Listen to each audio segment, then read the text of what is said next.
शैतानिर्रजीम बिस्मिल्लाहिर्रहमानिर्रहीम नहमदुहु व नुसल्ली अला रसूलिहिल करीम।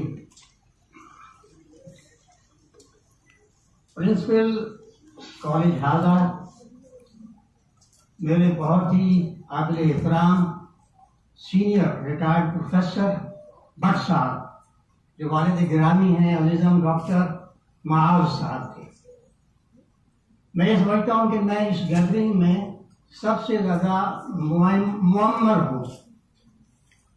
मेरे ख्याल में भट्ट साहब जी मेरे बाद करीबन 2 साल के बाद सुपरिटेंडेंट इनकी हुई। कुरान की एक आयत है, वमन नुअम्मिर हो नुनक्किसहु फिल खल्क़, जिसको मैं सालों में उम्र में बढ़ा देता हूँ, उसको जो फिजिकल एबिलिटीज़ हैं, कैपेबिलिटीज़ हैं, उनमें भी नक्स वाक़ई हो जाता है। तो यही मामला मेरे साथ भी है। नाउ अब ऑलमोस्ट 78 और बिल्कुल इस उम्र में मेरे बड़े भाई डॉक्टर इसरार अहमद साहब, जिनसे मैं समझता हूँ कि आप वाकिफ होंगे, सोशल मीडिया पर जितने बड़े पैमाने पर उनके मैसेजेस दूर से कुरान, दूर से हदीस आते रहते हैं, उनके हवाले से आपको मालूम होगा कि वो बहुत बड़े स्कॉलर थे और डॉक्टर मुआज़ की तरह वो भी MBBS डॉक्टर थे, नॉट PhD डॉक्टर। अभी आप भी PhD डॉक्टर नहीं हुए, मेडिकल डॉक्टर हैं। मैं डॉक्टर मुआज़ का मशहूर हूँ कि मैंने उन्हें आज इसी इंस्टीट्यूट में देखा, इसी कॉलेज में आकर देखा। हालांकि उनसे रब्ता टेलीफोन पर और उनके वालिद साहब के जरिए 3-4 दिन पहले हो गया था। देखिए, कल 9 नवंबर इक़बाल डे, उस हवाले से ये तकरीबात हो रही हैं।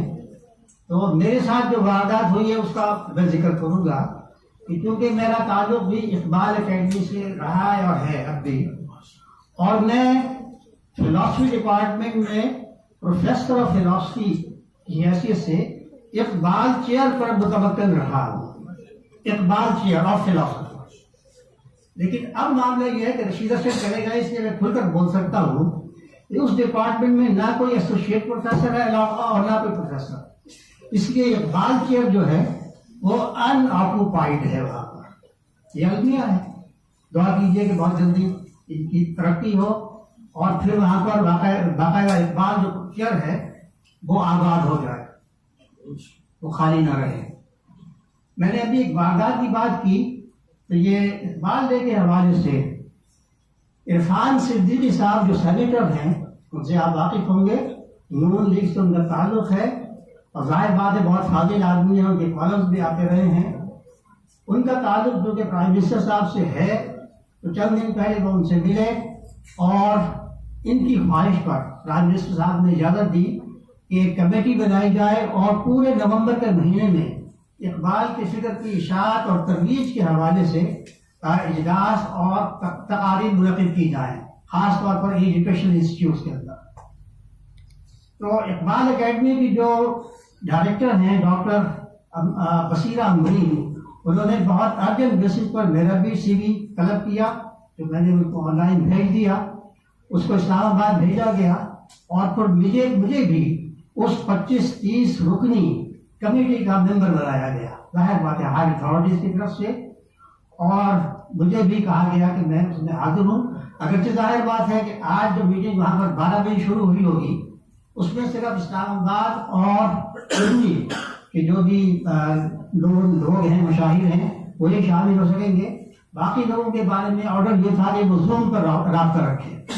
लेकिन मैंने अपने एक मैसेज में, और ये मैसेज भी मेरी तरफ से बसीरा अमीन साहिबा के कहने पर भेजा गया, कि मैंने कल शाम ही पोस्ट किया था।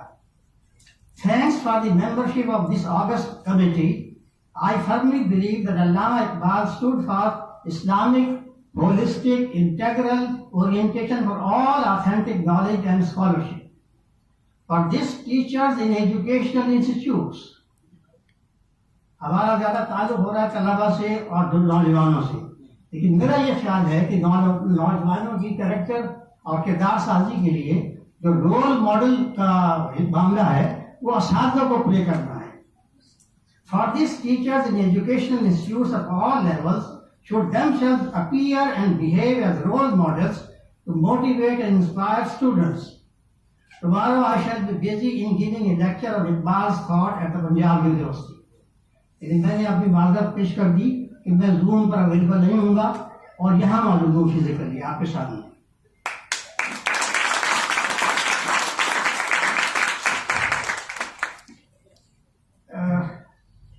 ये अंग्रेजी में मैंने मैसेज दिया था और उसके बाद आज सुबह फजर की नमाज के दौरान या बाद में मुझे ख्याल आया कि कुछ और दानिश्वरों ने और फजलान ने कई मैसेजेस भेजे हैं डॉक्टर इरफान सिद्दीकी साहब को, सेनेटर इरफान सिद्दीकी साहब को। तो फिर मैंने भी मुनासिब समझा कि एक और तहरीर उनको भेजी जाए और उन्होंने रिसीव भी कर ली। वो आप सुन लीजिए जो मैंने इसमें शाये की थी, हिकमत कुरान, जिसके बारे में अभी बताया गया कि इसको मैंने एडिट करता रहा हूँ तकरीबन 25 साल से। ये पहले मंथली था, लेकिन उसके बाद मरकज़ी अंजुमन हुक्कामुल कुरान, जिसके मौसिस डॉक्टर साहिब साहब ने मरहूम मकफूर, और इसको सहमाही कर दिया गया। तो ये पिछले साल जुलाई सितंबर की सहमाही में शाये हुआ और ये मेरी तहरीर है, इसलिए मैं इसको बासानी पढ़ सकता हूँ। और आप ये देखिए कि किस तरीके से इस अंग्रेजी के मैसेज से इसका ताल्लुक है। मैंने यही कहा कि उसी कॉन्टेक्स्ट में मेरी ये तहरीर है जो मैं आपके लिए, आपकी नज़र मुताला के लिए भेज रहा हूँ।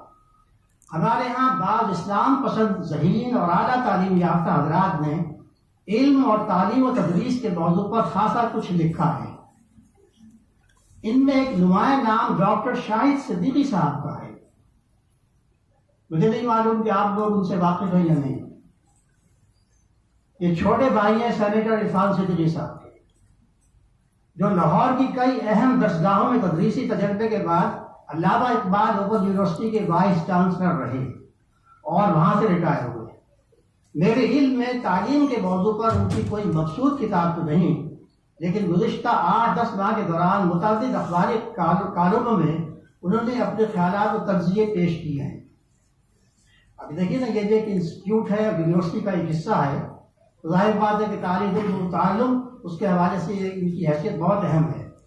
इसमें शक नहीं कि डॉक्टर साहब का वेस्टर्न मराजे, जो वेस्टर्न सोर्सेज है मराजे का मुताला बहुत वसी है और उन्होंने बर्र-ए-सग़ीर में फरंगी इक़्तिदार के 2 हथकंडों के बारे में बिल्कुल सही और तफसील से लिखा है कि एक तरफ जहां बरतानवी इस्तेमाल ने जबर के हथकंडों से जिस्म तस्खीर किए, वहीं तालीम के जरिए लोगों को जहनी और कल्चरल गुलामी के जाल में फंसाया। अतालवी दानिश्वर एंटोनियो ग्रामशी के हवाले से वो वजाहत करते हैं कि बालादस्ती के लिए पॉलिटिकल सोसाइटी और सिविल सोसाइटी दोनों अपना किरदार अदा करती है। इसमें तालीम जहनों पर काबू पाने का एक मजबूत जरिया बन जाती है। डॉक्टर शाहिद सिद्दीकी की तहरीरें इस हद तक तो मुफीद हैं कि वो तालीमी इदारों के लिए इस हद के तो नाक़िस हैं कि इनसे ऐसे तलबा निकले जिनका मजमा नज़र सिर्फ मुलाजमत का हसूल और मेयार ज़िंदगी बुलंद करने की दौड़ में शामिल होना हो, और वो तहजीब नफ्स, ये जो सोसाइटी है जिसकी सदर डॉक्टर महाज है, कैरेक्टर बिल्डिंग सोसाइटी, लेकिन इसका ताल्लुक जो है वो हमारे पूरे किरदार, अफ़ाल और पूरे लाइफ स्टाइल से है, और वो तहजीब नफ्स और माशरे की बेहतरी के जज्बे से बिल्कुल खाली हों। वो इस ज़िम्न में क्रिटिकल थिंकिंग की महारत पर जोर देते हैं। क्रिटिकल थिंकिंग ये लफ्ज़ आप सुनते होंगे अक्सर, और हमारे वेस्ट के बहुत बड़े मुसलमान दानिश्वर वो भी अब क्रिटिकल मुस्लिम हैं। आप लोग क्योंकि एनवायरमेंटल साइंसेस के स्टूडेंट्स हैं, तो मैं समझता हूँ, मेरी ये उम्मीद है, तवक्को है कि आप ज़ियाउद्दीन सरदार साहब के नाम से वाकिफ होंगे। जानते हैं कि आप उन्हें? पूछ रहा हूं मैं आपसे। ज़ियाउद्दीन सरदार, ये खास तौर पर फ्यूचरिस्ट स्टडीज और एनवायरमेंट के हवाले से उन्होंने बहुत कुछ लिखा है। इनकी अपनी फर्स्ट डिग्री साइंस की थी, फिजिक्स वगैरह की, और ये चंद बरस पहले यहाँ पर जो लिटरेचर फेस्टिवल होता है उसमें तशरीफ भी लाए थे। बहरहाल मेरी उनसे पहली मुलाकात 1984 में अमेरिका में हुई, शिकागो के एक होटल में। और वो आजकल क्रिटिकल थिंकर्स कहते हैं अपने आप को, और उनके पर्चे का उन्वान भी यही है। वो इस ज़िम्न में क्रिटिकल थिंकिंग की महारत पर जोर देते हैं कौन देते हैं? डॉक्टर शाहिद सदीकी साहब। इनके ख्याल में नए मसाइल के हल के लिए पुराने हल मतरूक हो चुके हैं और मसाइल का नए जावियों से जायजा लेना जरूरी है और तस्लीम शुदा बातों को मिनान बांधने के बजाय इन पर सवालात उठाने जरूरी हैं। ताहम दीनी खानवादे से ताल्लुक रखने के बावजूद उनका जहन इन तहरीरों में कुरान और सुन्नत, अकायद और मुसलमान मशाहिर से मिलने वाले तुरास इल्मी की तरफ नहीं गया। एक लंबी शानदार हमारी इल्मी रिवायत है, इसमें बड़े बड़े नाम हैं, गजाली हैं, शाह वलीउल्लाह है और 20 और तुरास इल्मी की तरफ नहीं गया, जिसकी सतही तदरीस भी हमारे तालीमी इदारों में ना होने के बराबर है और तलबा के अखलाकी और रूहानी वजूद में मुस्बत तब्दीली, पॉजिटिव ट्रांसफॉर्मेशन का रोल किसी दर्जे में भी अदा करने से कासिर है। क्रिटिकल और नाक़िदाना नज़र से पहले हमारी नौजवान नस्ल में दीन और मजहब के सवाबित, महकमात और यकीनी उमूर का इल्म और ज़हनी और क़ल्बी वाबस्तगी अज़ हद ज़रूरी है। ये प्रीरेक्विजिट है। आप अपने दीनी रिवायत, दीनदारी उसको समझे ना और क्रिटिकल थिंकिंग के नजर में आ जाए तो जाहिर बात है कि वो बहुत एक नेगेटिव एटीट्यूड होगा। इसके बगैर इनकी तनकीदी निगाह सिर्फ मनफी असरात पैदा करेगी। क्लासरूम से बाहर नौजवान नस्ल मीडिया से असर कबूल करती है। क्लासरूम से बाहर नौजवान नस्ल मीडिया से असर कबूल करती है। अभी बात होती रही है एंड्रॉयड वगैरह की और ये हर शख्स के पास है, चाहे वो मर्द है, लड़का है, लड़की है, तालिब इल्म है, तालिबा है। और बज़ाहिर सच का ये व्यापारी मीडिया गैर जानिबदार, न्यूट्रल नहीं है, बल्कि मुकम्मल जानिबदार है। यह सिर्फ और सिर्फ आज़ादी के अकीदे की वकालत करता है और ये मीडिया दीन और अखलाक, मजहब, रिवायत, अक़दार और इज्तिमाइयतों यानी आक़िला का मुश्तरका दुश्मन है। ये जो आज़ादी की बात की गई है, इसी के हवाले से आपने एक टर्म भी सुनी होगी, आप उससे वाकिफ होंगे। जो तलबा और तालिबात अंग्रेजी का मुताला करते हैं, लिबरलिज्म, लिबरल थॉट, इसका बड़ा गलगला है आजकल। तो लिबरल थॉट यही है कि हम किसी खालिक और मालिक को नहीं मानते, बल्कि उसकी पोजीशन पर हम अपने आप को रखना चाहते हैं। तो ये मैंने तहरीर उनके मुताले के लिए भेज दी। अब मुझे नहीं मालूम कि इसका असर क्या होगा। देखिए, डॉक्टर माज साहब ने ये सोसाइटी बनाई है, अभी प्रिंसिपल साहब ने भी कुछ काम करवाया। जाहिर बात है कि इस सोसाइटी के अंदर ये जो कैरेक्टर है उसका इशारा कैरेक्टर सर्टिफिकेट की तरफ तो नहीं होगा। जो कैरेक्टर सर्टिफिकेट आपको जिसकी जरूरत पड़ती है, बल्कि वाकईतन आपका किरदार, आपका एटीट्यूड, आपकी सोच। और आप एग्री करेंगे कि हमारे जो भी अफ़आल हैं, किरदार होता है हमारा, वो हमारी सोच, अफकार, ख्यालात और हमारी थिंकिंग पर बेस्ड होता है और उसी की रोशनी के अंदर हमारे इंटेंशन और अज़ाइम तय पाते हैं। तो मैं ये समझता हूँ कि जब तक बहैसियत मुसलमान, और देखिए ना, जितने भी यहाँ पर अशार अभी आए हैं अल्लामा इक़बाल के आपके सामने स्क्रीन के ऊपर, तो मैं समझता हूँ कि बेहतरीन सिलेक्शन है और इस एतबार से इनको हमें समझना चाहिए और इनको एसिमिलेट करना चाहिए। इनके अंदर जो मैसेज पिन्हा है, एसिमिलेट करना चाहिए, अप्रोप्रिएट करना चाहिए, ताकि जो हमारी मुस्लिम आइडेंटिटी है वो सिर्फ ज़बानी कलाम में ना रहे, सिर्फ कलमा शहादत अदा करने तक न रहे, बल्कि ईमानियात जो है वो हमारे दिल में घर कर जाएं और वो अहवाल बने, हमारे सिर्फ मफ़हूमात नहीं बल्कि अहवाल बने और हमारे पूरे जो गिरदोपेश के अंदर है उसके अंदर भी हम चेंज लाने की कोशिश करें। अब ये एक दो चीज़ें और हैं जो मैं आपके सामने पढ़ूंगा और ज़्यादा वक्त भी नहीं है। आलम इस्लाम में बिलअमूम और हमारे वतन अजीज पाकिस्तान में बिलखुसूस आबादी के बड़े हिस्से के दीनी शऊर और इस्लाम के अमली तकाज़ों को पूरा करने का ग्राफ मुसलसल तेजी से नीचे आ रहा है।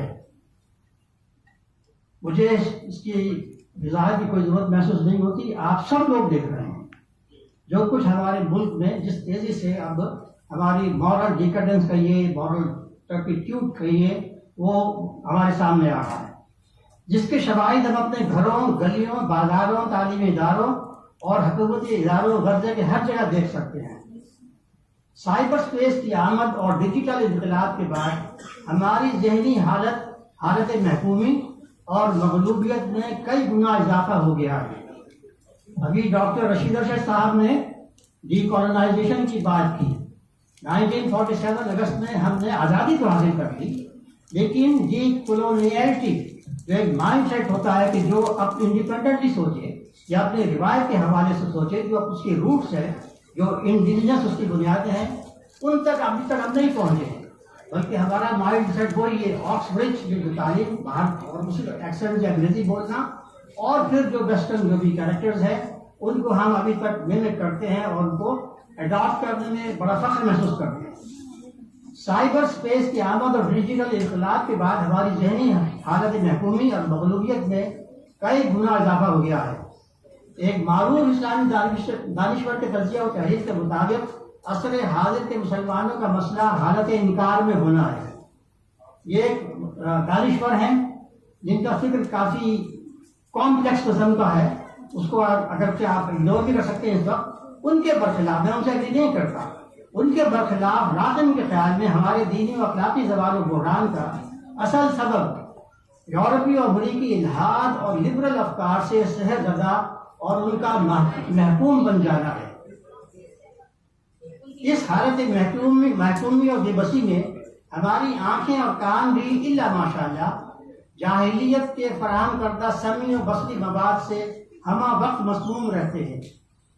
निफाक, कुफ्र और इर्तिदाद के लश्कर हमारी दानिशगाहों, जामियात, यूनिवर्सिटीज, सकाफती इदारों और हुकूमती आवाज़ों में दंदनाते देखे जा रहे हैं। आलमी कुफ्र की अहले इस्लाम के खिलाफ जंग का एक अहम महवर मुसलमान को एक तहजीबी और माशरती वाक़े और हकीकत के तौर पर ख़त्म कर देना है। जदीद मग़रबी फ़लसफ़ा और फ़िक्र का गहरा तनक़ीदी मुताला किया जाए तो मालूम होता है कि उनके यहाँ अखलाक व तहजीबी अक़दार की माबादु तबीयाती बुनियाद, एंकरिंग, मूरिंग का कोई तसव्वुर नहीं रहा है। मैं तलबा से गुजारिश करूँगा कि वो ज़रा गौर से सुनें। एक बड़ी मेहनत से लिखी हुई तहरीर है।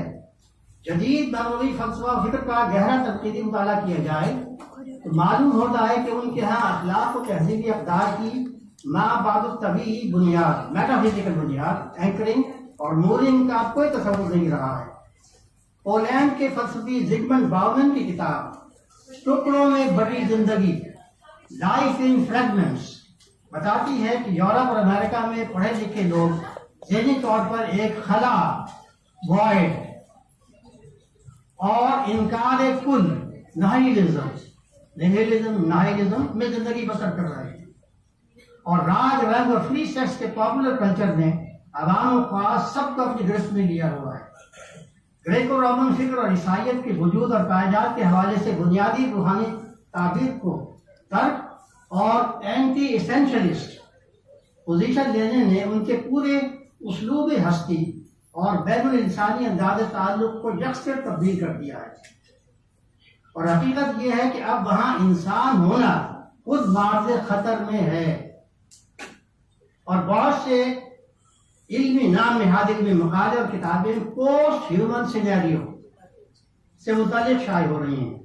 आज़ादी, डेवलपमेंट, प्रोग्रेस और लाभुसनाई साइंसी टेक्नोलॉजिकल तरक्की के साथ अब दावा मौत को भी शिकस्त देने का है, अगरचे इसमें ये यकीनन कामयाब नहीं हो सकेंगे।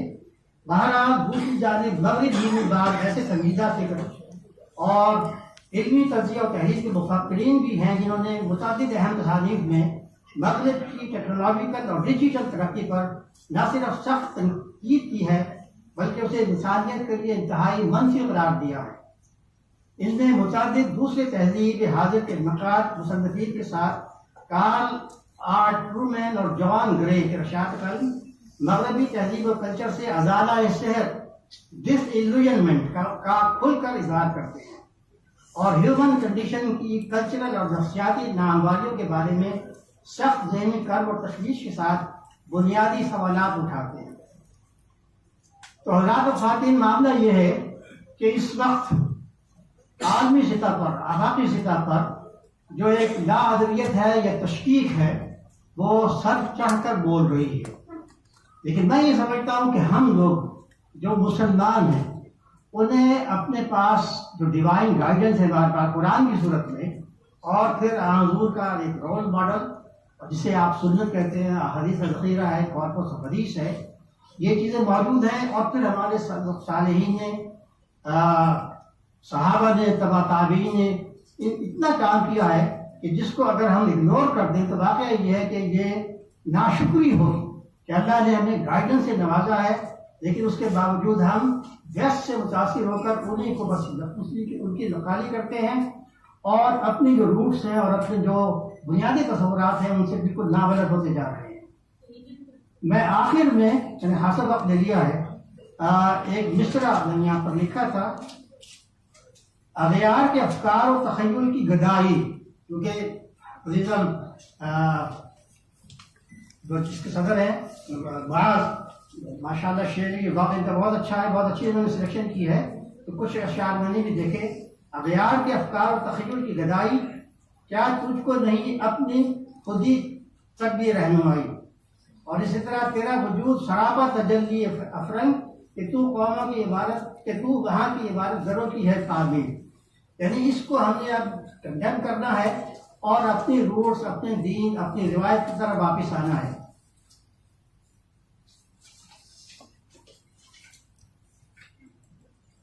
आखिर में पासबान मिल गए काबे को सनम खाने से, ये भी आपने सुना होगा। हमारे आलिम इस्लाम में भी और फिर आलिम गर्ब में, मगरिब में भी अब बहुत से लीडिंग माइंड्स, एजुकेशनिस्ट, स्कॉलर्स ऐसे हैं कि जो इस्लाम की तरफ आए हैं और उन्होंने बहुत बड़ी काम किया है, और उनके लेक्चर, उनके डिस्कोर्सेस सोशल मीडिया पर, एंड्रॉयड पर अवेलेबल हैं। मैं समझता हूँ कि उनमें से चंद नाम आपने भी सुने होंगे। अभी रिसेंटली उस्ताद नोमान अली पाकिस्तान आए थे, ये दूसरा उनका विजिट था। उन्होंने भी नौजवानों को भी काफ़ी बड़े पैमाने पर फैसिनेट किया है। उनकी खास कुछ गिमिक्स हैं, अच्छे पुराने स्कॉलर हैं, लेकिन वाकई ये है कि कुछ कमियां भी हैं उनके यहाँ। उन्होंने दीन और दीनी उलूम किसी उस्ताद से नहीं पढ़े हैं, इसलिए बाज़ जगह ऐसी है कि जहाँ पर उनसे डिफर किया जा सकता है, और मेरी दुआ है कि वो इस सिलसिले में मज़ीद कोशिश करें। उस्ताद डॉक्टर यासिर काजी भी चंद महीने पहले इमरान खान साहब ने उन्हें बुलाया था, वो लाहौर भी आए थे, गवर्नमेंट कॉलेज में उन्होंने एड्रेस किया, UGC में, गवर्नमेंट कॉलेज GCU में, और उसके बाद वो लंदन गए। लेकिन मैंने एक जगह लिखा है कि GCU में तो उन्होंने सूरतुल कौसर का दर्स दिया, बड़ा ईमान अफरोज था, लेकिन उनका जो डिस्कोर्स लफ्ज़ में था, क्योंकि वहाँ पर एंग्लोफाइल ज़्यादा होते हैं, और उस टॉप का जो इन्वान था वही जाहिर करता है कि उनके यहाँ भी एक दुई है। ट्रेडिशनल इस्लाम को वो अब पसंद नहीं करते, बल्कि उनका ख्याल ये है कि इस्लाम की भी रिफॉर्मेशन होनी चाहिए। तो ये स्टैंड्स फॉर रिफॉर्मिस्ट इस्लाम, और जाहिर बात है कि ये बहुत प्रॉब्लमेटिक इशू है। अगरचे वो अपनी जो भी बैना है या जो कुछ भी है उनका इदारा है, एपिक मस्जिद भी है, बड़ा इदारा भी है, बहुत काम कर रहे हैं। उनकी फर्स्ट डिग्री केमिकल टेक्नोलॉजी में है, आप में होगा, और फिर बाद में उन्होंने 10 साल रहकर मदीना यूनिवर्सिटी में पढ़ा है। बहुत अच्छी अंग्रेजी, बहुत अच्छी अरबी, और उसके साथ साथ इस्लामी उलूम भी।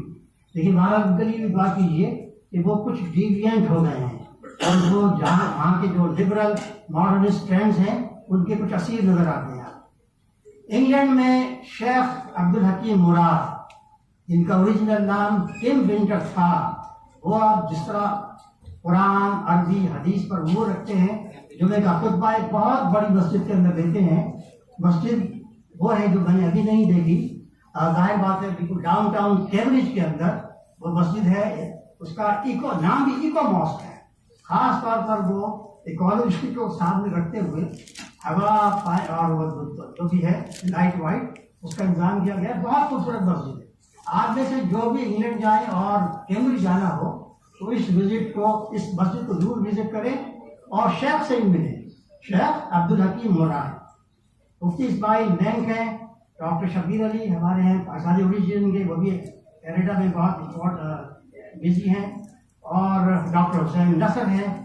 इसी तरीके से हमजा यूसुफ का नाम आपने सुना होगा, वो भी वाइट अमेरिकन, और जितनी फ्लुएंटली अब वो कुरान हदीस को कोट करते हैं, रेफर करते हैं, और जो हमारी साइंसेज है उनके अंदर उनका दर्द जो है वो बहुत गहरा है। और फिर डॉक्टर शेख उमर फारूक अब्दुल्ला गालिबन अभी 2-1 महीने पहले इस्लामाबाद आए थे। वो भी बहुत बड़े स्कॉलर हैं, अपने लिबास के एतबार से भी और हर एतबार से। उनको सुनना वाकई ये है कि एक एक्सपीरियंस होता है सुनना। एक एतबार से हम मेटावर्स में रह रहे हैं। मेटावर्स ये टर्म मैंने अभी सुनी है रिसेंटली, लेकिन मैं ये समझता हूँ कि लाहौर में रहने वाले जो तलबा और नौजवान जनरेशन है, उनको उनके अपने शहर में, अपनी यूनिवर्सिटी में मौजूद जो साहिब फहम या लोग हैं, टीचर्स हैं, उनसे रब्ता करना चाहिए। डॉक्टर शाहजेब का मैंने नाम लिया था, इंग्लिश डिपार्टमेंट में है, वो असिस्टेंट प्रोफेसर हैं भी। लेकिन जिस तरीके से इंडिजिनाइजेशन ऑफ नॉलेज, कि नॉलेज को भी हमें इंडिजिनस बनाना चाहिए, अपनी रूट से इंटीग्रेट करना चाहिए। इसी तरीके से डॉक्टर रशीद अरशद को आपने सुना, इनकी गुफ्तगू भी कितनी होलिस्टिक होती है, उसमें विज़डम भी है, कुरान और हदीस के रेफरेंसेस भी आपको मिलेंगे, और फिर शायरी से भी इनको बहुत दिलचस्पी है। इसी तरीके से एक और सेज, फिलोसफर, मुरब्बी, दानिश्वर अहमद जावेद लाहौर में मौजूद है। इनकी उम्र ज़्यादा नहीं आई, इनकी अबाउट 71, लेकिन इनकी रिकॉर्डिंग बहुत सारी हैं, वीडियोस, और ये कुछ जगहों पर जाते भी हैं लाहौर में जहाँ पर इस्लाही मजालिस होती हैं। तो अहमद जावेद साहब, डॉक्टर रशीद अरशद साहब, इनकी यूट्यूब पर भी बहुत सारी वीडियो मौजूद हैं जिनसे आपको इस्तेमाल करना चाहिए। और आखिर में मैं अल्लामा इकबाल का शेर पढ़ूंगा। मुस्तफ़ा, हमारे नौजवान जो साथी हैं, उन्होंने माशाल्लाह जिस तरीके से फारसी दादी का सबूत दिया है, मैं तो रश कर रहा था। और गालिबन वहाँ जो डॉक्टर ब्रिगेडियर साहब, तारिक साहब हैं, उनके असरात हैं आपके ऊपर। मुस्तफ़ा बरसा फी शरा के दी हम आऊस, मुस्तफ़ा बरसा फी शरा के दी हम आऊस, अगर बाऊद रसीदी तमाम भूल ये सारा कुछ पढ़ना पढ़ाना, इंग्लिश डिस्कोर्सेज, और उसके अंदर इस्लामिक मुस्लिम आइडेंटिटी की भी बात हम करें, लेकिन सिर्फ फिलोसॉफिकल और थॉट के लेवल पर तो वो काफ़ी नहीं है, बल्कि हमें अपने आप को ढालना है हुजूर के तरीके पर, अपनी ज़िंदगी को भी, और लाइफ मिशन के एतबार से। और वो लाइफ मिशन हुजूर का क्या था? इक़ामत दीन था, और जो फर्ज था इज्तिमाइयत के हवाले से कि आपने सिर्फ मक्के ही की, उसको प्रोलॉन्ग नहीं किया, बल्कि मदीने में आकर जिहाद और क़िताल और सब कुछ हुआ है। तो ये जो शहादत है, कलंजास का फरीज़ा है, ये हमें अंजाम देना है। और उसके लिए मैं समझता हूँ कि अल्लामा इकबाल भी हमारे बहुत बड़े मोहसिन हैं, जिन्होंने नज़रिया पाकिस्तान पेश किया। उसके खालिक तो नहीं है, लेकिन मुसव्विर पाकिस्तान नूर है, और फिर क़ायद आज़म और दूसरे हमारे मशाइख, इन्होंने हमें ये आज़ादी से हमकिताब किया। बहुत बहुत शुक्रिया।